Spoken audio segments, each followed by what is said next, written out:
Hello, everyone, and welcome to my presentation on the journal article titled Fate of Escherichia coli, Salmonella, and Listeria innocua on minimally processed peaches under different storage conditions. I have listed all the authors of this journal article below, so let's dive right into it. The introduction brings attention to the increase in demand of fresh produce due to consumers wanting more convenient options. A lot of people have simply come back on cooking and are looking for minimally processed foods that they can eat and enjoy anytime. The introduction also describes that outbreaks among fresh produce is a lot less common in our world simply because of the skin that most fruits and vegetables have on their exterior, as shown in the picture. If this barrier were, say, to get damaged in any way, however, there is a larger risk of bacterial contamination. Most produce do not receive any lethal treatment that kills all the pathogens prior to consumption, so any introduction of bacteria really does have the potential to grow. Now, although there hasn't been that many outbreaks in fruits, there have been some outbreaks in juices, specifically in E. coli, Salmonella, and Listeria. Now, this is really interesting because it's known that acidic environments growth tends to be less limited of bacteria, but in several studies cited by the article, there have been growths shown in cut apples, strawberries, tomatoes, mangoes, and cut oranges, and also in fruits with higher pH, like melon, watermelon, papaya, and persimmons. The other issue with cut fruit that the introduction points out is that there's a risk of browning during transportation and storage. Customers are not a fan of brown fruits and vegetables, and the food industry does use methods such as modified atmosphere packaging, or MAP, and the addition of absorbic acids to help control this enzymatic reaction from affecting the quality of the products. Now, although this is a quality issue, pathogens can still definitely grow in these situations, and they're often encouraged to grow. The introduction ends with clearly stating the objective of the journal article, which is to determine the survival and growth of E. coli, Salmonella, and Listeria innocua on minimally processed peaches stored at different temperatures. The influence of peach variety, the use of absorbic acid, and passive modified atmosphere packaging are also determined. So now that we have an objective, let's see how they set up these tests to test for the objective. To start the materials and methods, there were 4 types of peaches used, all from Lolita, Spain, which is actually responsible for 25% of all the peach production in Spain. These varieties used were Diana, Royal Glory, Elegant Lady, and Palacio, and they were all washed in 70% ethanol solutions with water and left to air dry. This ensured that the only bacteria on them were the ones that were purposefully added for testing later on. Moving on to the preparation of bacteria, there was a non-pathogenic strand of E. coli that was taken and a pathogenic strand of Salmonella that was taken, and they were both plated on TSA plates with streptomycin sulfate salt, and this is used as a selective media towards the natural environment of peach flesh, so it's able to grow on the flesh. Then the strands were placed in the broth form TSB with streptomycin sulfate salt for 20 to 24 hours at 37 degrees Celsius. For the Listeria innocua was actually used instead of Listeria monocytogenes because in past studies it's shown that it's an okay substitution. It was grown overnight in TSB with yeast extract. All of the bacteria were then centrifuged for 10 minutes, put in saline peptone solutions, and then the concentrations were determined using a spectrophotometer set at a wavelength of 420 nanometers. The E. coli and Salmonella were then plated on TSA plates, and the Listeria innocua was put on Palcam agar, and all of the plates were incubated overnight at 37 degrees Celsius. This is done to ensure that the concentrations are accurate and that they're able to grow. Moving on to the preparation of the peaches. For each type of peach, each one was cut in half first, and then using a cork borer, a plug of 1.2 centimeters in diameter and 1 centimeter long was taken from each peach. Then each plug was suspended in a 2% weight by volume absorbic acid solution for 2 minutes at 150 RPM. They were left to dry in a laminar flow biosafety cabinet, and then each plug was placed into its own sterile test tube. Then each test tube that was assigned would get 15 microliters of bacterial suspension if necessary. The test tubes and peach plugs were then stored at 5, 10, 20, and 25 degrees Celsius, and if there were signs of decay, they were removed from experimentation. Then they were added with 9 grams of saline peptone and put into their each individual plastic bag. Then they were blended with a stomach blender at high speed. And finally, they were put on plates, as described previously, depending on which bacteria they were. There were 3 replicate peach plugs for each pathogen and 2 for sampling time and each assay. Moving on to the preparation of the modified atmosphere conditions experiment. The only type of peach used for this experiment was the elegant lady peach, and they were cut into 2-centimeter slices. Groups of 4 slices were arranged on polypropylene trays, and 6-millimeter wells were made on each slice. Then each bacterium was pipetted in the amount of 15 microliter in each well, and 1 slice was left uninoculated completely. Then each tray was covered with polypropylene film that has a very specific oxygen transmission rate, and then each was incubated at either 5 degrees Celsius for 2, 6, 8, 10, or 14 days, or they were incubated at 25 degrees Celsius for 1, 2, and 3 days. Then, after the duration of time had been completed for either growth or not growth, the use of sterile tissue plug was used to remove the well, and that has dimensions of 1.2 centimeters by 1 centimeter. And then these plugs were processed for bacterial counts to see if they actually did grow over the time. This experiment was also used to determine if there were any psychotropic and mesophilic microorganisms present. So this was done by isolating that uninoculated slice of peach from before and taking some peach plugs from it and then blending those with saline peptone and then putting those on the nutrient agar. Then these plates were stored at 6.5 degrees Celsius for 10 days or 30 degrees Celsius for 3 days, and this was repeated 3 times for each temperature and sampling time, or 1 time for the assay. Additionally, each of the peach varieties were tested for pH, soluble solids, and titratable acidity, just to give another basis of comparison. So starting off with the pH, a penetration electrode was used to find that data. And then for the soluble solids, each peach was crushed and then they were made sure to be at 20 degrees Celsius, and then just a handheld refractometer was used to collect that data.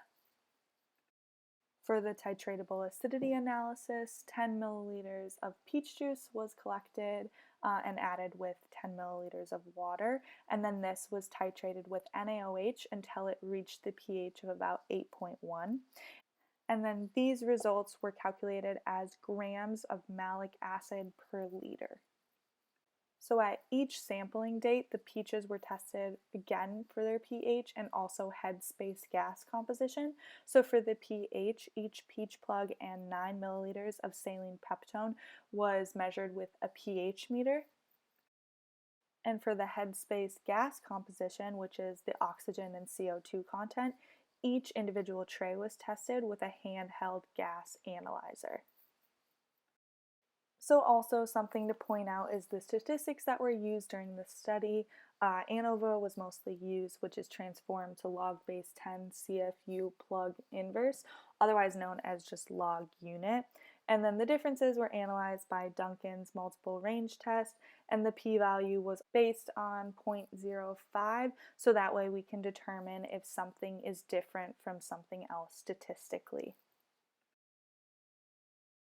So moving on to the results, we're first going to look at the quality parameters, which is the determination of the pH, soluble solids, titratable acidity, and maturity index, which is the soluble solids divided by the titratable acidity.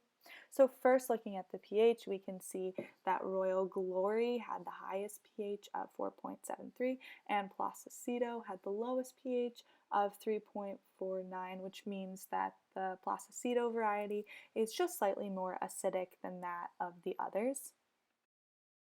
So moving on to the soluble solids, otherwise known as bricks, we can see that the Placido has the highest of 14.7 and the Royal Glory has the lowest of 8.9. And again, we see the same trend looking at the titratable acidity. We can see that Placido again takes the top, being 8.6, and Royal Glory has the lowest of 4.1 out of all of the varieties. And finally, looking at the maturity index, we have a little bit of a tie. Elegant Lady and Placido take the bottom of the maturity index at 1.7, and Royal Glory takes the top 2.2. Now, something to point out is even though Diana's data, that peach variety, is not determined for each test, Royal Glory and Placido are the two extremes for each quality test, which is interesting. So now let's look at the effects of storage temperature on the bacteria, specifically on Elegant Lady peaches. So let's first take a look at E. coli. And you can see by the red circle that it grew exponentially at both 20 and 25 degrees Celsius. And also there's a peak growth of 8 log units at 24 hours at 25 degrees Celsius, as seen in the blue circle. Looking at the lower temperatures, the highest is 6.2 log units at 10 degrees Celsius after 14 days, but overall there's a reduction by almost as much as 1 log unit at 5 degrees Celsius over time. So now let's transition into Salmonella, which has a peak growth of 8.2 log units at 2 days at 25 degrees Celsius. And then looking at the lower temperatures, it actually acts very similarly as of E. coli, having that decrease in growth at 5 degrees Celsius and that one peak at 10. Finally, looking at Listeria innocua, we can see that it behaves a little bit differently than the other two bacterias. We see that it does have a peak growth rate of 8.1 log units at 6 days and 25 degrees Celsius, but when looking at the lower temperatures, we can see that it acts a little bit different. When compared with the other bacteria, it actually has the highest growth at 10 degrees Celsius compared to the other ones, and it's also the only bacteria that's able to grow and increase by actually 1 log unit at 5 degrees Celsius. So now let's go ahead and look at the differences between each peach type on the different bacterias, as well as looking at it at 2 different temperatures. So first, looking at the bacteria E. coli, we can see that there's a lot more growth at 25 degrees Celsius, with the max growth with the Diana and Royal Glory version of peach. And then looking at the 5 degrees Celsius, there was found to be no significant growth at this level.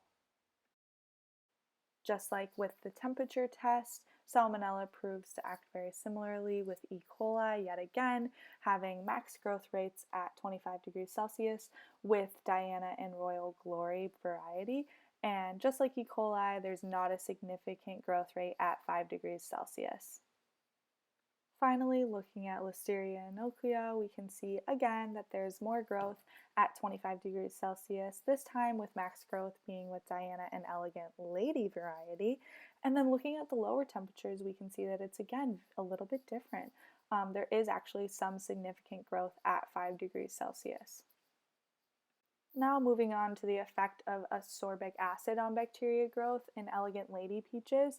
They're found to be not really an effect on the bacteria growth overall by if the ascorbic acid was present or not, but statistically there was some effect for at 5 degrees Celsius for E. coli and 25 degrees Celsius for Listeria innocua, but that could be just because they were lower concentration-wise.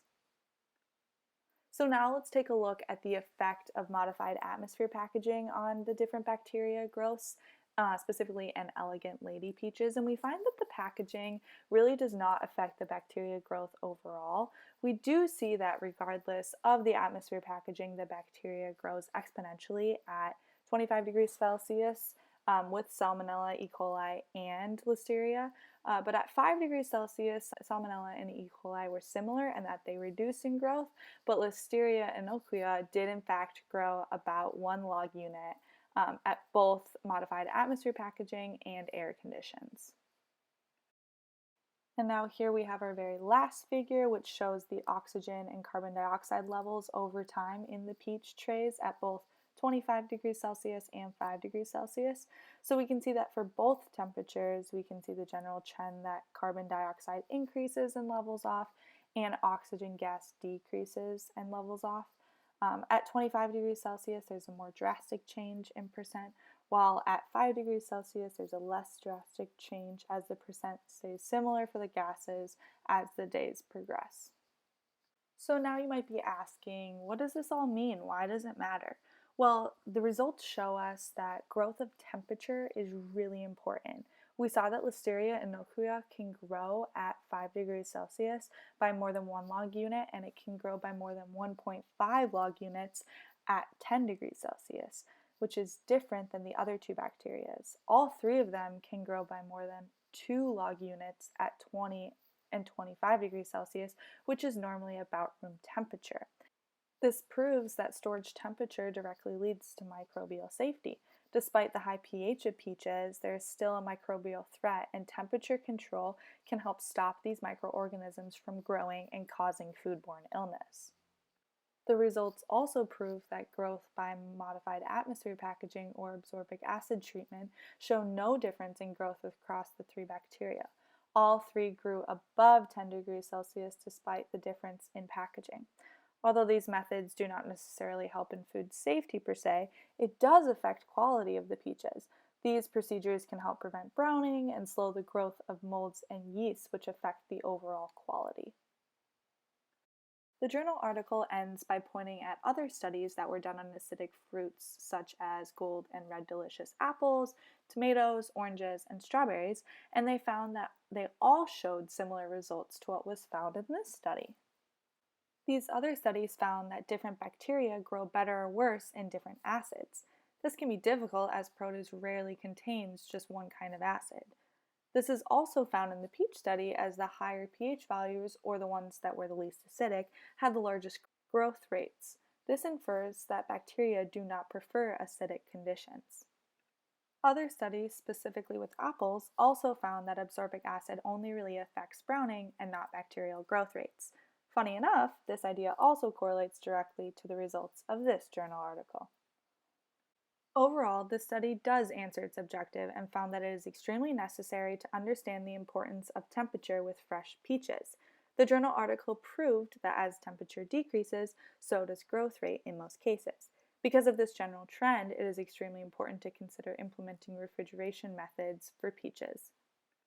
Even though the temperature is decreased, it doesn't mean that all bacteria can't grow, as Listeria innocua still showed to grow at 5 degrees Celsius.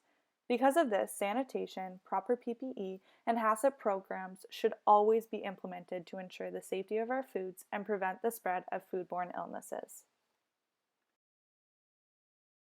Thank you so much for listening, and please let me know if you have any questions.